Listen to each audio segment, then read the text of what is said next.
여러분 안녕하세요. 가만형입니다. 안녕하십니까. 오늘은 근데 옷을 컨셉이 또 셔츠예요.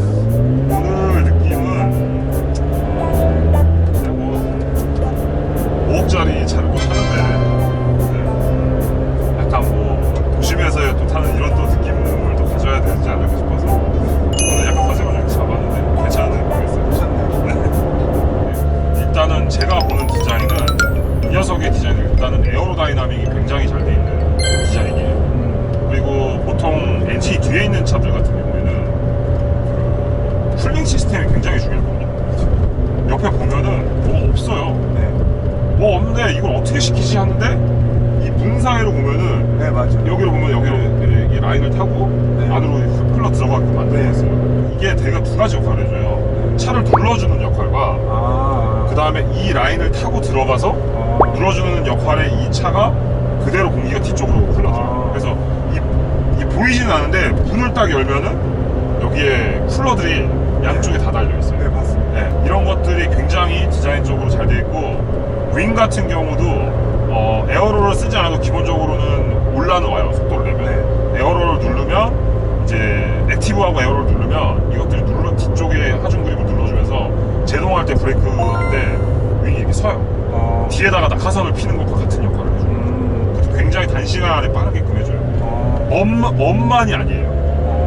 꽤 큰 기능성으로 에어로 역할을 해줘서 리어 쪽에 이 700마력이라는 이걸 갖다가 에어로로 굉장히 큰 힘으로 눌러주는 그 에어로 역할을 해준다는 거죠. 그 아래쪽에 가운데 보면은 카나드식으로 이렇게 양쪽으로 빼는 게 있는데 바퀴 쪽에서 들어오는 것과 와류가 생겨가지고 공기가 충분하지 않고 가운데로만 지나가서 빨리 빠져나가면서 아래를 누를 수 있게끔 그걸 에어로 설계를 굉장히 잘 해놨더라고요. 그래서 그런 것들이 그냥 패션의 그런 슈퍼카의 뭐 그런 보여주기 위함이 아니라 얘네는 기능에 굉장히 많은 신경을 썼구나, 모터스포츠를 했다라는 거를 진짜 좀 과할 정도로 티를 좀 많이 냈더라고요. 그리고 이제 실내로 들어와서 좀 얘기를 해보면은 일단 또 티하게 또 해놨어. 달리는 차라니까. 카본. 카본. 네. 요거. 카본 파이버인데 카본 모노파이버라고 그래가지고 네. 바디 전체를 모노라는 게 하나로 된 걸 말씀하잖아요. 네네. 그냥 바디 통째로 하나를 찍었어요. 어. 카본이 소재가 뭐냐면은 카본 소재가 섬유예요. 섬유. 섬이에요. 네. 처음에 카본 섬유 조직을 보면은 이렇게 흔들면은 흔들려요. 네. 이 카본 섬유에다가 그 용액 같은 게 있어요. 이거하고 맞는 용액 같은 거를 바르면은 이게 딱딱해지거든요. 네. 얘를 섬유를 여러 장을 겹쳐가지고 압축을 시켜요. 이게 엄청나게 딱딱해지거든요. 네. 해외 영상 중에 카본 가지고 칼 만드는 영상도 있어요. 진짜요? 네. 칼을 만들면은 섬유라고 했는데 그게 얼마나 탄성이 있겠냐 했는데 철의 한 3배? 강성이. 진짜요? 네. 근데 강성이? 네, 강성이. 근데 중요한 건 뭐냐면 탄성이 좋아요. 탄성이.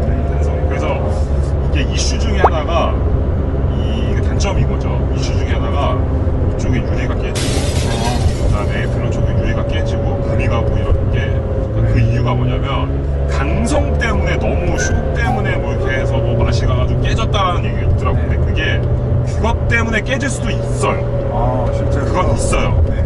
얘 같은 경우는 깨지는 이유가 그 이유가 아니에요. 그럼 뭐예요?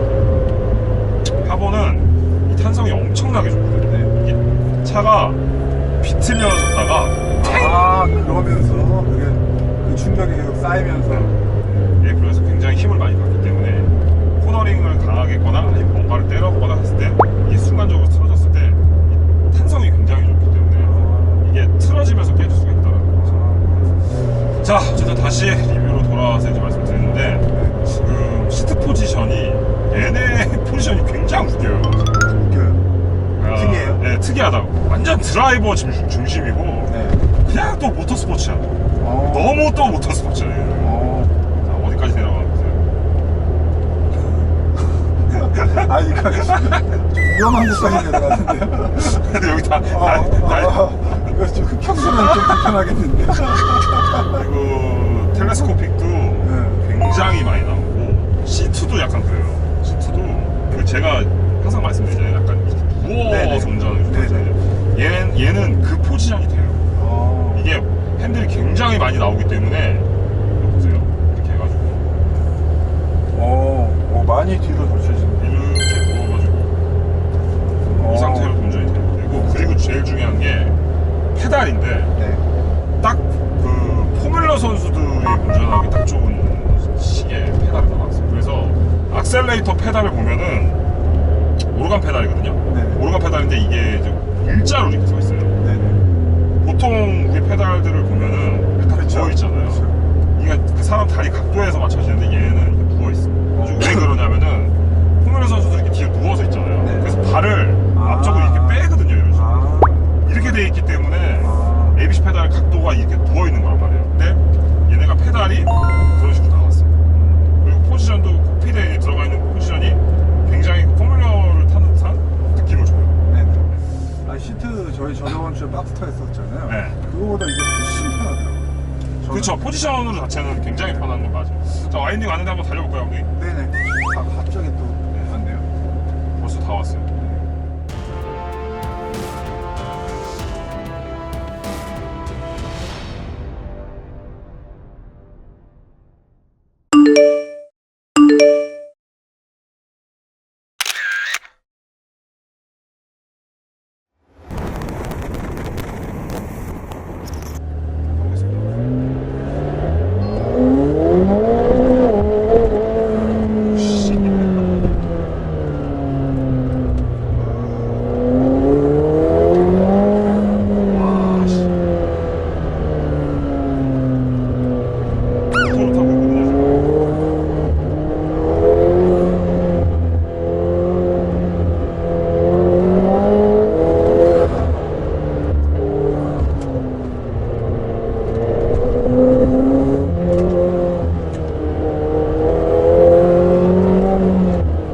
카트 타는 것 같아, 카트.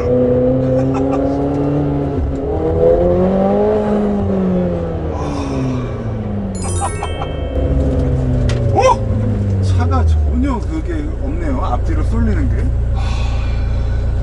일단 좀 네. 감탄 좀 먼저 좀 하고. 와우! 와우! 서스펜션의 세팅이, 네. 얘네가 또 여기서 또 모터스포츠 얘기를 오늘 하루 종일 안 할 수가 없습니다.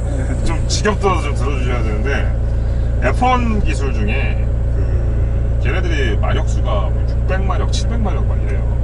일반적으로 기계적인, 매우 기계적인 차를 다뤘을 때는 이거를 드라이버들도 굉장히 컨트롤하기가 힘들어요. 한 700마력, 500마력, 600마력 넘어가면은 엔진을 이제 뒤쪽에다가 출력을 낸다는 것 자체가 굉장히 어렵거든요. 1A, 2A 쇼크는 혹시 아세요? 아니요. 1A, 2A라는 게 뭐냐면은 그 쇼크라는 게 범프가 먹고 리범프가 이렇게 먹잖아요. 네. 근데 그 감쇄력이 되는 쇼크들이 있어요. 그게 범프와 리범프를 하나로 하는 다이얼이 되는 게 1A 쇼크라고 해요. 네. 그리고 2A 쇼크는 범프를, 그러니까 눌리는 거를 범프잖아요. 네. 이 눌리는 거를 따로 하고 리범프를 따로 조종하는 게 2A 쇼크라고 해요. 왜 이 얘기를 하냐면은 이 녀석의 쇼크이 범프하고 리범프를 따로따로 조정할 수 있게끔 쇼크에 그 튜브 관으로 이렇게 들어가 있는, 두 개씩 이렇게 들어가 있거든요. 그게 뭐냐면은 코너링을 이렇게 시작을 딱 하잖아요. 네. 코너링을 시작하면은 한쪽으로 하중으로 이렇게 롤을 딱 박는단 말이에요. 네. 얘는 스테빌라이저도 없어. 네, 알아요. 근데 스테빌라이저가 해주는 역할이 롤을 박아준다고 그랬잖아요. 근데 네. 얘는 프론트 쪽에 스테빌라이저가 있으면 오히려 역효과가 생겨요. 그래서 빼버린 거거든요. 범프 쪽에서 하중을 오른쪽으로 제가 코너를 딱 돌았다. 돌면은 이렇게 눌리잖아요. 네. 눌렸을 때 이 녀석이 롤이 무너지지 않게끔 이 녀석이 버티고 있어요. 네. 얘는 맞춰줘요. 그렇죠. 이거를 전자식으로, 전자강식으로 계속 센서가 되게 여러 가지 들어가서 그걸 맞춰주는 역할을 해주는 게 얘네도 테크닉이에요. 근데 그게 왜 F1 얘기를 하느냐? F1의 테크닉이 전자식으로 센서로 이걸 다 잡아주는 거예요.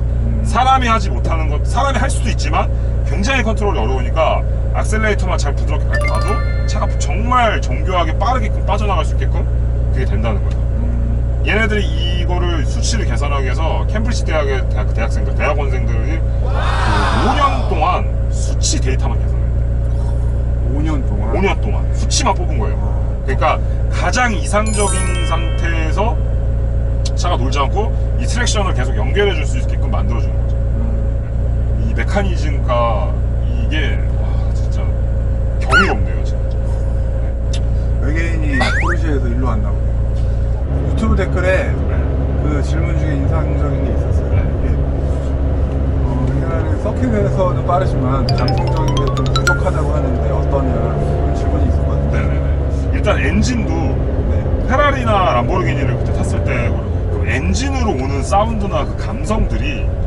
굉장히 기계적인 느낌이어가지고 필링이 되게 좋거든요. 네. 그리고 탔었던 차들이 사실 NA 차들을 제가 좀 탔었고 그래서 네. 이 엔진 필링이랑 사운드가 솔직히 조금은 튜닝카 엔진 타는 느낌이 좋다. 부스트 딱 걸릴 때 막 소리가 뭐 이런 소리 있잖아요. 네. 엔진 소리가 약간 좀 사마이트한 약간 이런 느낌. 저희 모트라인에 축하할 일이 생겼습니다. 뭐죠? 모트라인 저희 카케어 제품이 네. 블루 멤버스, 레드 멤버스에 입점이 됐어요. 아, 그 저거죠? 현대. 네, 맞아요. 우리나라 대부분 차 오래 타신 분들 네. 중에 현대 기아차 한 번쯤은 다 저도 타봤죠. 사보셨을 거 아니에요. 그러면은 그게 차 사면은 포인트 주죠. 네, 줘요. 네. 근데 그거 대부분 다 까먹어요. 모르고. 근데 그 포인트로 저희 제품을 살 수가 있어요. 돈을 안 쓰고. 네, 그렇죠. 괜찮네요, 그거. 네, 만약에 뭐 한 번쯤 뭐 새 차를 산 이력이나 아빠라도 네. 아버님이나 부모님이나 뭐 아니면 또 삼촌이라도 있다 그러면 이것도 방송 나가면 또 이 얘기 또 나오겠네. 어떤 얘기? 현대에서 또 돈을 아, 받아야 돼. 어쩌네. 저 이거는 이제 저희가 요 현대가 아니라 입점됐다는 거죠. 입점이 됐기 네. 때문에 현대 이런 거 제가 얘기를 해드려야지 시청자분들이 아 이렇구나 그렇죠. 정확하게 믿으실 수 있기 때문에 맞죠? 제가 말을 다 알아들으실 거라 생각합니다. 이거 감독님 얘기해. 하나 둘셋. 오랜만이네요. 근데 요거 한번 확인하셔가지고 꼭 저희 제품이 아니더라도 네. 다른 거 많으니까 한번 확인을 해보셔라. 아 좋네요. 자 이거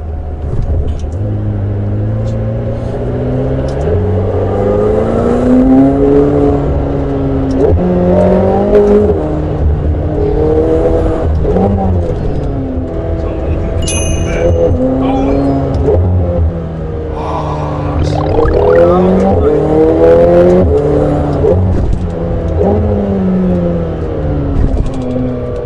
이게 SSG 미션이라고.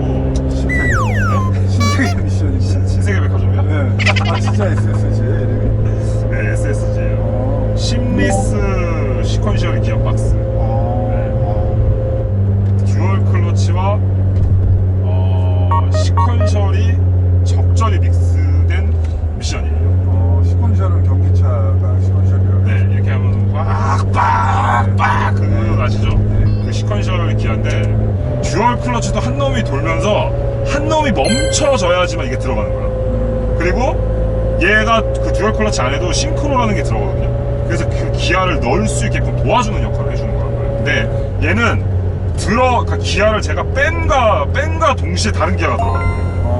그러니까 그 변속 로스 타임이 아예 없는 거예요. 그리고 예전 246 M3라는 차 있잖아요. 246 M3가 오토 미션 방식의 시퀀셜이에요. 얘네가 싱글 클러치 방식이거든요. 그래서 그 텀이 있는 상태에서 회전력과 맞춰가지고 느니까 충격이 빵 이렇게 되는 거고 얘는 빵 이런 느낌인 거죠. 그 느낌이. 그리고 다운이나 업이나 마찬가지로 빠를 수밖에 없다라는 거예요. 빠지면 들어가는 거예요. 이 기아가 또 다운도 마찬가지예요. 빠지면 들어가는 거예요. 그러니까 그냥 빠지면 들어가니까 굉장히 빠른 변속 속도를 보여주는 거죠. 바쁜 집이네요. 기가 막히네. 그리고 이거를 좀 말씀 못 드렸는데 브레이크가 능력이 기존의 그 승용차를 타셨던 느낌이 아니실 거예요. 많이 다르더라고요. 감독님 타보셨잖아요. 그때 차 움직이시면서 타보셨는데 그게 왜 다르냐면은 하이드로백에 타이수를 넓히고 높이를 굉장히 줄여놨어요. 그 얘기가 뭐냐면은 이게 좀 강하게 좀 때려야 돼요. 담력이. 네, 맞아요. 생각보다 좀 세게 박는 느낌이 드셨을 거예요. 이게 하이드로백이 깊은 애들은 진공이 차는 양이 이렇게 굉장히 많아지거든요. 페달을 진공량이 많아서 사람이 밟는 게 살짝 밟아도 진공해주는 역할이 많기 때문에 그 오일을 쭉 밀어가지고 좀 좀 가볍게 내가 페달을 밟아서 쓰는데 이 녀석 같은 경우에는 굉장히 얇아요. 하이드백이 굉장히 얇아서 처음에 이 차 타면은 뭐야 브레이크 왜 이렇게 안 들어? 라고 생각하는데 그렇진 않아요. 일정한 담력과 드라이버가 내가 밟는 양만큼만 쓴다라는 거를 주기 위해서 이렇게 만든 거예요. 650S보다 얘가 센서가 12개가 더 들어갔어요. 네, 12개가 더 들어갔는데 그 센서 중에가 들어가는 게 이제 뭐 요 센서, 돌려는 요 센서, 롤 센서, 앞에 피칭 센서부터 해가지고 굉장히 많은 센서가 들어가서 차의 그 트랙션이라든지 이런 것들 굉장히 잘 잡아줘요. 그러니까는 얘는 질문들이 주셨던 감성이 많이 떨어진다. 인정. 네. 저도 인정. 감성은 없어요, 솔직히. 네. 레이스를 했던 사람의 입장으로는 굉장히 경이롭다. 이런 테크놀로지들이 들어가 있다는 게. 그리고 이 녀석의 엔진 설명을 조금 해보면은 베이스는 650 엔진에 같이 썼어요. 4000cc V8 네. 맞나요? 네. 이 650S 같은 경우는 3.8, 네. 얘는 이제 3.9인데 네. 배기량의 차이는 그렇게 많이 나진 않는데 네. 왜 이렇게 출력이 올라갔냐?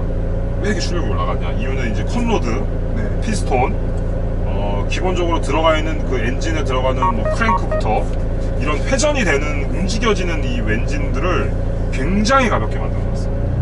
그리고 터빈 관련된 터빈도 이제 트윈스크롤 방식으로 이제 들어가 있거든요. 트윈스크롤이라는 게 이제 방식이 뭐냐면은 터빈으로 이제 그 배기가 이렇게 쭉 나와가지고 터빈 임펠러를 돌리잖아요. 네. 배기 임펠러를 돌리면서 그게 흡기 임펠러를 돌려가지고 또 그 연결을 쫙 해주면서 그 힘을 전달 힘을 주는 거잖아요. 네. 쉽게 설명을 드리면 뭐냐면 터빈 배기압이 그냥 이대로 터빈이 그냥 배압이 그냥 나오면은 이게 구멍이 크면은 배압이 그 사이즈대로 나오겠죠. 네, 그러니까. 네. 근데 얘를 구멍을 이렇게 줄였어요. 네. 스피드가 빨라지는 거죠. 아, 스피드가? 네. 네. 그래서 이 나오는 곳에다가 구멍을 이렇게 2개를 만든 거예요. 네. 스크롤하는 게. 네. 그러면 구멍을 2개를 만들어 놓으니까 나오는 공간이 좁아지잖아요. 네. 그럼 물도 호수가 이렇게 쏜 거하고 이렇게 쏘면은 네. 네.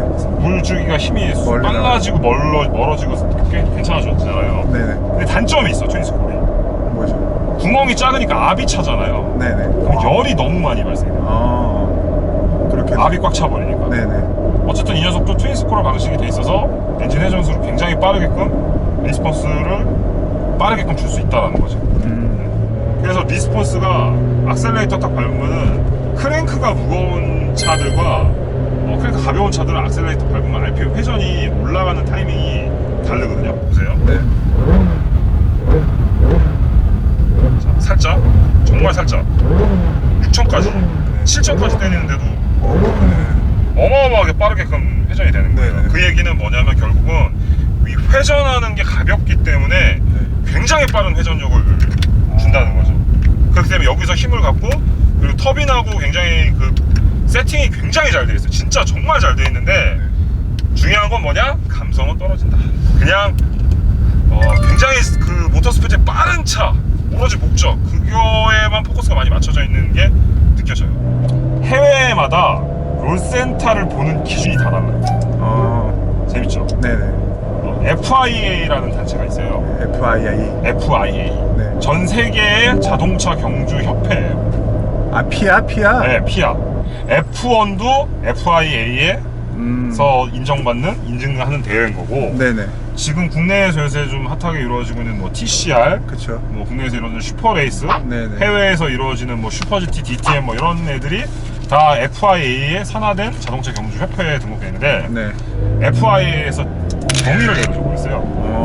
야, 롤센터 니네 개소리 하지 말고 그냥 이 기준으로 롤센터 해. 네. 이게 롤센터야.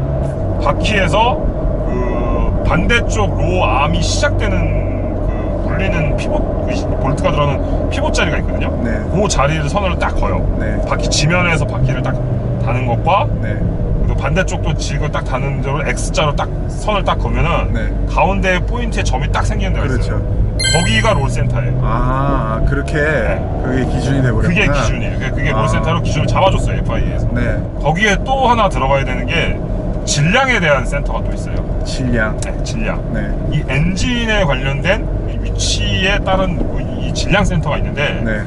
이 서스펜션 지오메트리와 이 롤 센터 그리고 이 질량 센터의 이 합이 세 개가 잘 맞았을 때 차가 가장 이상적으로 움직여지는 거예요. 얘도 드라이 펌프 방식으로 되어 있거든요. 네. 근데 엔진을 진짜 사정없이 아래로 깔아놨어요. 사정없이 깔아놨어요. 그래서 이 질량과 롤 센터의 비중이 움직이는 비중이 모멘트 롤이라고 얘기를 하거든요. 모멘트 롤. 움직이는 롤이라는데 네. 롤 센터 기준과 네. 질량의 기준을 이게 가까워지면 가까워질수록 네. 차량의 움직임이 굉장히 좋아져요.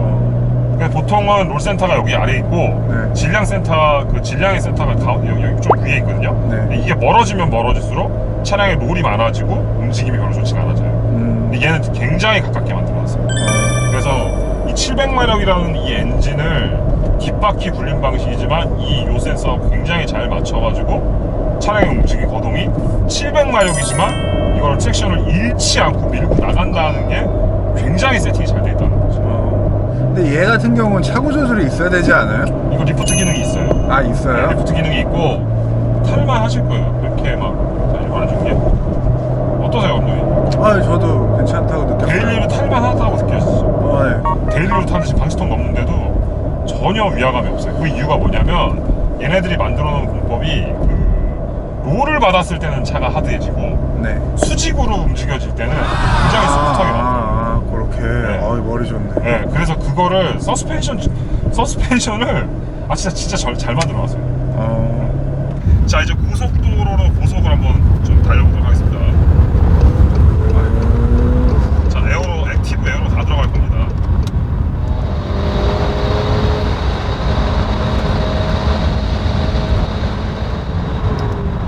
제동은 와 진짜. 제동 어때요, 제동? 제동? 제동은 진짜 미쳤네. 이게 밸런스 어떻게 이렇게 좋을 수가 있냐. 브라본가요? 와, 그 지난번에 RA 이제 감독님 안 타는데 유대감 타는데 브레이크 밟을 때 너무 불안해가지고 차가. 얘는 그냥 하중을 이렇게 꽂는 것도 아니야. 그냥 4개를 다 쇼크로 이 전자장비가 조정해서 그냥 차를 4개를 다 깔아앉히면서 차를 세워요. 이게 아니라 이렇게. 제가 옛날 캐토시 그 방송했을 때도 아벤자도로도 굉장히 빠른 스피드를 해가지고 제동했을 때 네.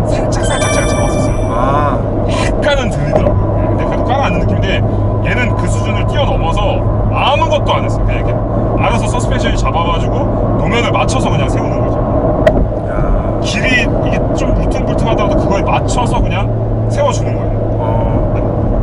이거 너무 빨아주는데 이거. 아씨. 아니, 뭐 우리는 있는 대로 얘기를 해주기는 한 건데. 네, 그렇죠. 이거 아닌 것 같은데.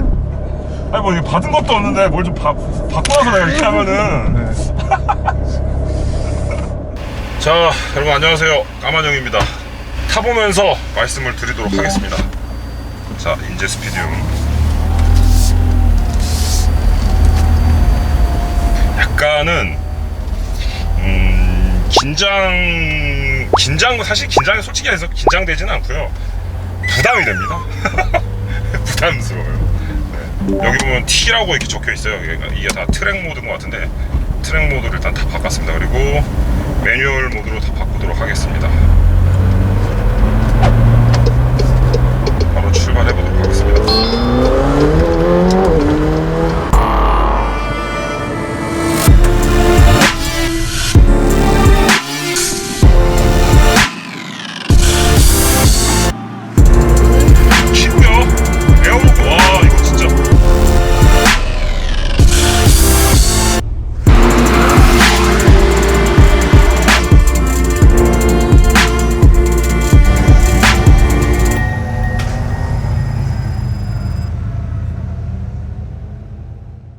일단은 전자장비는 제가 끄지는 않았습니다.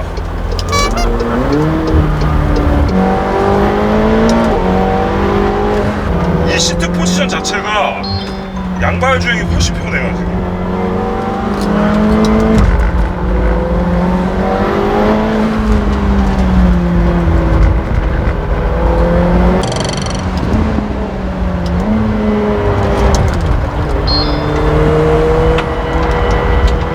트랙션 제어 좀 들어오는데요.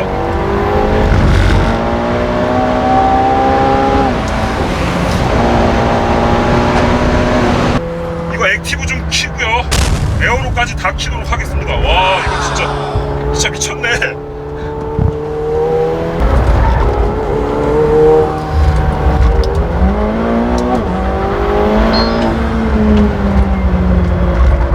이거 살짝 슬립이 나는데요.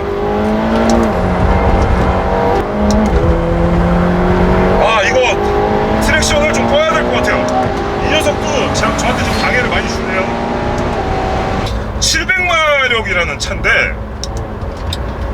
이 700마력을 후륜구동으로 접하는데 이거를 너무 안정적으로 트랙션을 지금 가져가고 있어요. 그래서 진입 때는 정말 미세하게 살짝 흐르고 그 다음에 악셀 연결될 때 이 트랙션 연결이 부담스럽지가 않아요. 그러니까 코너링을 타면서 밸런스를 차가 스스로 그냥 다 잡아버리는 듯한 느낌이에요. 근데 물론 드라이버도 어느 정도 해줘야 되긴 하지만은 차가 스스로 잘 잡아주면서 드라이버에게 상당히 안정적인 느낌을 준다는 거죠.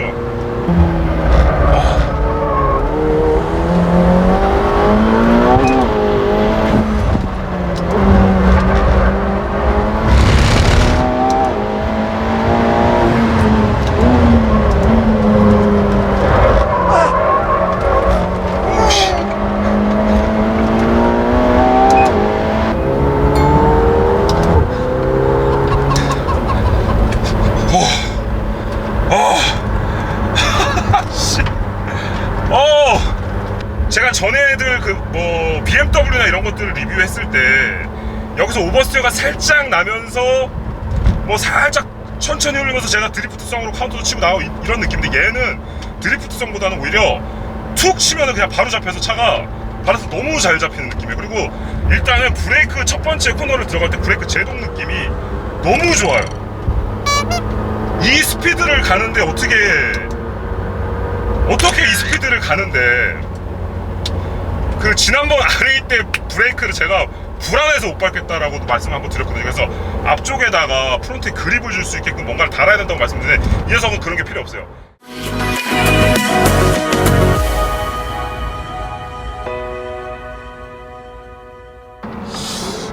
브레이킹이 프론트 쪽에 무게가 걸리는 게 없어서 무게가 너무 걸리는 게 없다 보니까 강한 브레이킹 할 때는 좀 조심해야 될 것 같아요. 이제 앞쪽이 불안해요. 순간 가속이 되는데 자 벌써 235km까지 갔는데 에어로도 상당히 굉장히 안정적으로 차를 눌러주는 듯한 느낌을 가지고 있고요. 1번 코너를 굉장히 깊숙이 빠른 스피드에서 깊숙이 들어가는데도 브레이크 제동이 너무 안정적이에요. 앞쪽에 뭐 그립이 없거나 이런 느낌이 아니에요. 엔진이 뒤에 있지만 프로너 쪽에 충분히 하중이 눌려있는 느낌. 그게 무게가 아닌 다운포스로 인해서 제동을 할 때 상당히 안정적인 느낌을 받을 수가 있고요. 휠베이스의 거리가 굉장히 설계가 잘 되는 것 같아요. 그러니까 엔진이 제 등 뒤에 지금 바로 있는 느낌에 차량의 무게가 가장 많이 나가는 게 엔진 미션이거든요. 그 다음에 사람인데 그 사람을 휠베이스 안쪽으로 해서 정말 중심적으로 몰아놨다는 느낌이에요. ESC를 사실 켜진 상태로 했는데 그때는 악셀이 안 밟히더라고요. 근데 제가 ESC 오프로 하나를 딱 껐었거든요. 근데 이렇게 타시는 게 가장 좋을 것 같아요. 굉장히 좋아요 지금.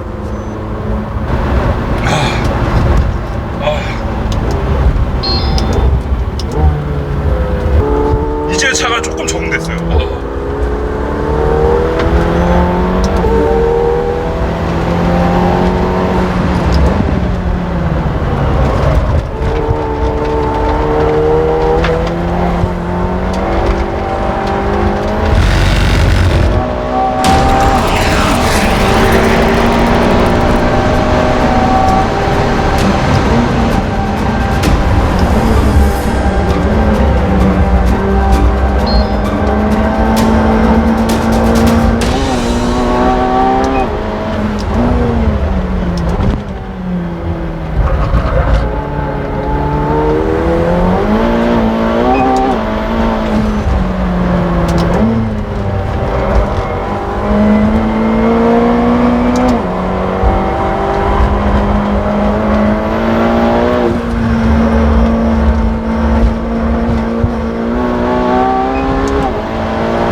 와, 이게 후반부에 나온 랩이어서 완전히 적응한 상태에서 초반에 랩을 딱 끊는다면은 42초 때까지도 나올 것 같습니다. 와, 지금 제가 적응이 완벽히 안 됐어요. 이 700마력, 720마력짜리의 차를 어쩜 이렇게 안정적으로 차를 이 서킷에서 탈 수 있게끔 만들어 놨는지. 와, 드리프트 모드 한번 해볼까요? 지금 어떻게 되는지 한번 볼게요.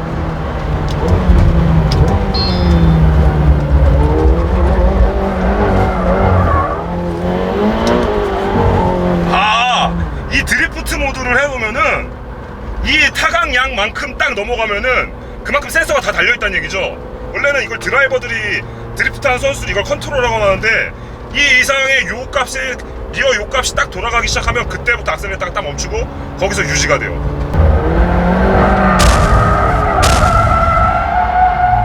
스피드할 수도 있군요.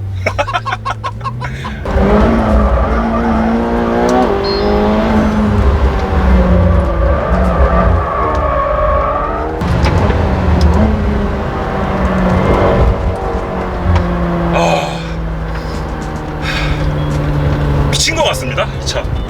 그나마 이 정도 기록으로 저는 오늘 만족하고 돌아갈까 합니다. 어쨌든 뭐 항상 말씀드렸다시피 기록 같은 경우에는 말 그대로 보너스 타임 대략 2초쯤이 나온다라고 생각하시면 될 것 같고, 제가 모트라인에서 나오는 그 기록보다 대략 1.5초 이상이 더 나올 수 있다고 생각을 하시면 될 것 같아요. 선수들이 계속해서 끊어낸다면 그 이상 나올 수 있으니까 저희 기록은 참고만 하시고 한 초 베스트 랩에서 1.5초에서 2초까지도 빠질 수도 있다, 그 정도 감안하시고 보시면 될 것 같습니다.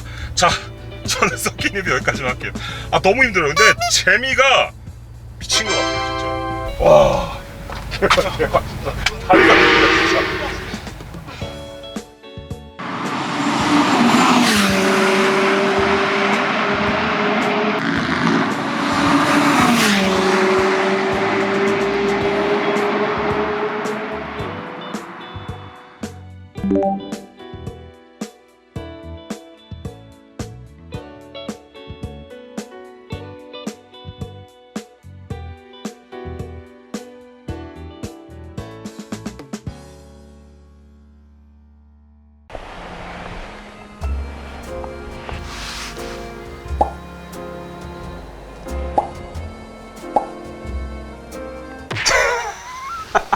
죄송합니다. 가을 남자인 척 차를 한 잔 마시면서 차. KB 차차차가 이제 저도 모트라인에서 또 그 공식 또 후원사 아닙니까? 그래서 KB 차차차에서 나온 어플이 있어요. KB 차차차에 나온 어플이 있는데 그 안에 어플 중에 팔아줘 차차차, 그 안에 들어가 보시면 내 차 팔기를 하실 때 굉장히 많은 이득을 볼 수 있는 어플입니다. 이게 뭐냐면 기존의 시세보다 내 차의 차량을 판매했을 때 가격을 조금 더 높게, 아니 어떻게 보면 많이, 왜냐면 지금 굉장히 많은 그 슈퍼 딜러들이 오후 12시부터 오후 5시까지 딜러로 경매를 막 누르기 시작을 해요. 그렇기 때문에 여러분들이 생각하시는 자신의 차량의 시세보다 적게는 50에서 많게는 200~300만 원까지도 더 받을 수 있기 때문에 여러분들의 차를 파시는데 굉장히 많은 이득을 보실 거예요. 그리고 만약에 또 이거를 클릭을 했는데 경매를 했는데 뭔가 내가 가격이 마음에 들지가 않아, 안 파셔도 돼요. 그리고 이 올리는 것도 2분밖에 안 걸려요. 어플뿐만이 아닌 인터넷 통한 웹에서도 이용할 수 있습니다. 여러분들 KB 팔아줘 차차차 많은 이용 부탁드리겠습니다. 고맙습니다.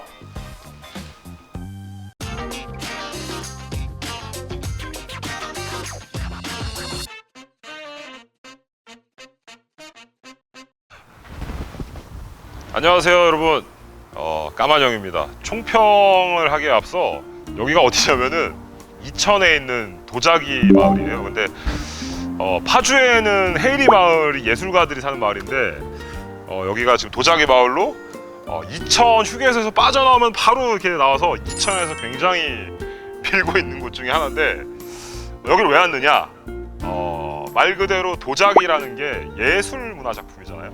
오늘 이 녀석도 작품이기 때문에 뭔가 작품과 작품의 만남?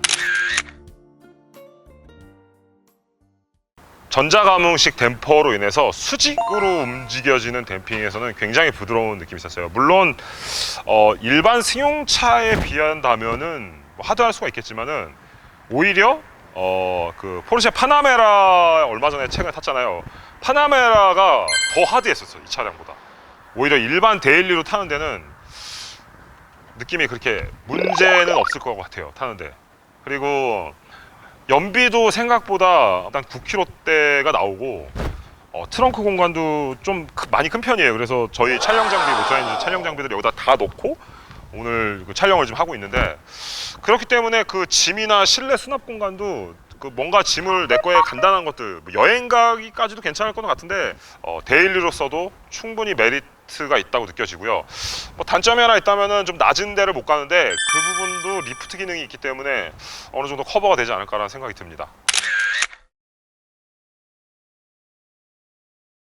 720S라는 차가 슈퍼카의 반열에 이제 올라와 있는 차죠. 차량 가격대도 이제 5억대 차량 가격이고, 이 녀석이 제가 봤을 때 슈퍼카 중에 감성적인 부분만 놓고 봤을 때는 가장 꼴찌가 아닐까 싶어요. 감성적으로는 조금 느낌은 기계적인 느낌이 많이 없고, 엔진의 필링이라든지 이런 감성들이 많이 떨어지기 때문에 일반 도로만 했을 때는 이 가지고 있는 기능성의 장점들을 거의 활용을 하지 못할 것 같아요. 그래서 제가 느끼기에는 제가 오늘 리뷰를 했지만 저는 이 정도 한 게 그냥 수박 겉핥기식으로 이 차에 관련된 내용들과 제가 느껴지는 느낌만 그냥 전달해 준 정도고, 일반 도로만 이 차를 탄다는 거는 이 차에 대한 어떻게 보면 모욕일 수도 있을 것 같아요. 이 차의 극한 성능은 서킷에서 느껴질 수가 있고 서킷에서 감탄을 할 수밖에 없어요. 감성보다 기능에 많이 충실했다라고 말씀을 드리고 싶어요. 예를 들면 사람으로 비유를 하자면은 재밌는 사람이 있고 멋있는 사람이 있고 일을 정말 잘하는 사람이 있다고 판단이 되면, 다른 슈퍼카가 재밌으면서 멋있는 사람이라면 이 녀석 같은 경우에는 굉장히 일을 잘하면서 재미는 그렇게 그 감성적으로 오는 재미는 없지만 일을 굉장히 잘하고 일을 잘하기 때문에 굉장히 멋스럽게 느껴지는 사람? 720S를 타면서 굉장히 저를 겸손하게 만들어줬고, 제가 굉장히 많은 공부를 해야 되고, 제가 아직 우물한 개구리고 좀 더 진보된 모터스포츠 관련된 기술들을 공부를 제가 좀 더 해야 될 것 같은 생각을 많이 가졌고요. 왜냐면 제가 그 말씀을 왜 드리냐면, F1에 들어가 있는 모든 시스템이 다 들어가 있어요. 모든 시스템이 다 들어가 있는데 제가 F1을 경험을 해보지 못했기 때문에 일반 도로 탔을 때 느낌, 그리고 서킷에서의 차를 탔을 때의 느낌은 굉장히 제가 마치 F1 레이스카를 일반 도로 혹은 서킷에서 타는 듯한 그런 느낌을 받았거든요. 그래서 F1을 타보지 못했기 때문에 제가 리뷰할 수 있는 클래스가 아니라고 저는 판단이 됐었고, 또 항상 또 주말에 저희가 또 금요일날 방송이 나가고 있는데,